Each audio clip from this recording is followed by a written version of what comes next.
Spiegazione molto veloce del perché abbiamo voluto intitolare la nostra sede, la nostra scuola musica al maestro Sandro. Sandro è stato un maestro della banda di Giaglione, lo è stato per pochi anni, ma il lavoro che ha fatto all'interno della banda, anche senza essere maestro, è stato enorme. È riuscito a trasmettere a tanti di noi la passione per la musica, e questo ha prodotto negli anni quello che oggi possiamo vedere, ossia una banda con tantissimi giovani. Per Sandro i giovani erano la forza, si è sempre battuto affinché la banda avesse i giovani al suo interno. Ha fatto tanti anni i corsi di orientamento, siamo in qualche modo tutti suoi allievi, anche i più giovani che non l'hanno conosciuto. Ci sono e sono qui in banda perché comunque Sandro ha dato tantissimo per noi. Questo, senza farla tanto lunga, tenuto conto anche del tempo, è il motivo per cui abbiamo voluto ricordarlo in questo modo. Adesso, prima di dare la parola ad altre persone, vogliamo scoprire l'insegna che abbiamo preparato per lui. E mi sembra bello farlo con i giovani, e quindi chiamo i due più giovani della banda di Giaglione, che sono Irene e Miriam. Potete battere le mani, eh? Allora, ci sono due cordicelle, una per parte. Ci proviamo, non abbiamo avuto il tempo di fare le prove perché il tempo non ce l'ha permesso. Allora, io conto fino al 3, 1, 2, 3 e voi tirate giù. Va bene, proviamo? 1, 2, 3. Tirate, che se non vi... tirate ancora di più. Questo era uno scherzo, tirate forte. Eccolo lì ancora. Grazie. Allora, ancora due parole per ringraziare l'amministrazione comunale che, devo dire, anche se sollecitata dal sottoscritto e anche da altri componenti della banda, ha comunque dato una bellissima mano e anche le risorse economiche per fare la sede che avete visto. Un ringraziamento a Lelio che ha voluto farci questo lavoro. E un ringraziamento ai musicanti che in questi mesi hanno dato parecchio del loro tempo per venire a lavorare all'interno della sede. Mi fa piacere a questo punto lasciare il microfono a Giulia, anche perché così mi tolgono i commenti. La musicale, con tutte le persone che ve ne fanno parte, giovani e meno giovani, ha dato il cuore e l'anima, lo posso dire da figlia perché ho visto come lo faceva per avere questo risultato. Sono sicura che lui da lassù, che ci vede, che ci sente, attraverso di me vuole dire grazie e continuate così.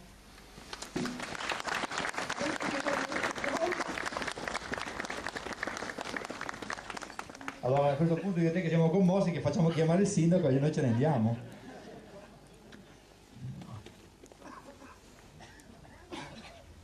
Signor Sindaco, due parole, poi noi ci spostiamo nel salone a fare il concerto e lì magari ci esprimiamo meglio. Prego.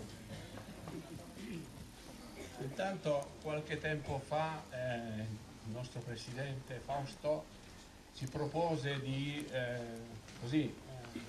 ricordare questo nostro grande amico Sandro con la posa di questa targa. Accogliemmo di buon grado subito la proposta,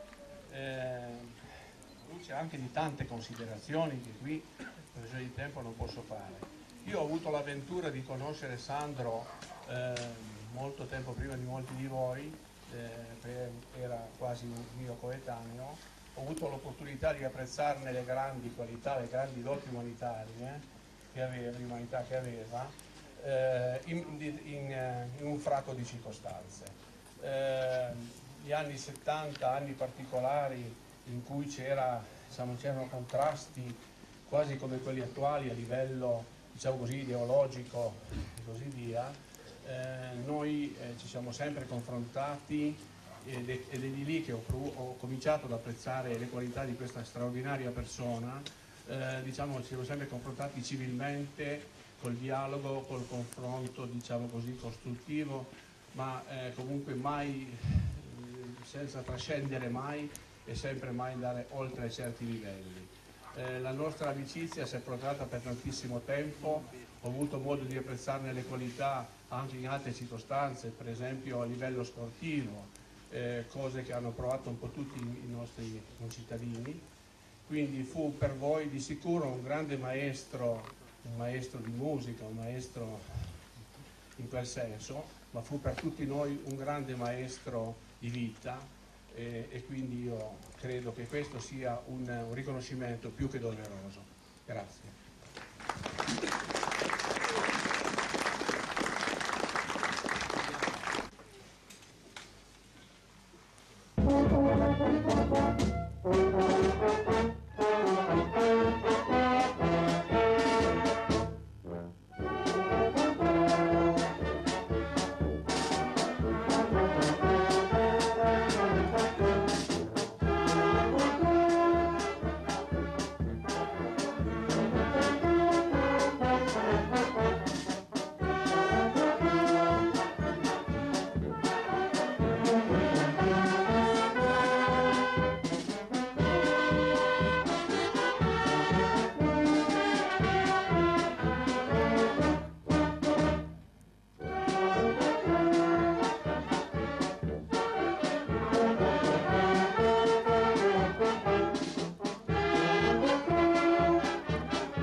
ti daresti mai gricchio, vero?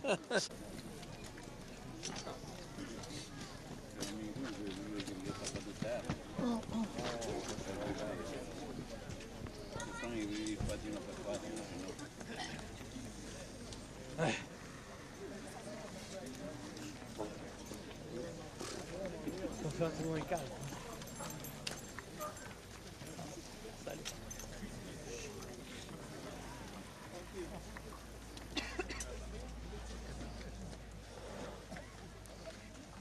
Se riesci ad andare un passo più avanti.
Tutti i palchi qua li devo fare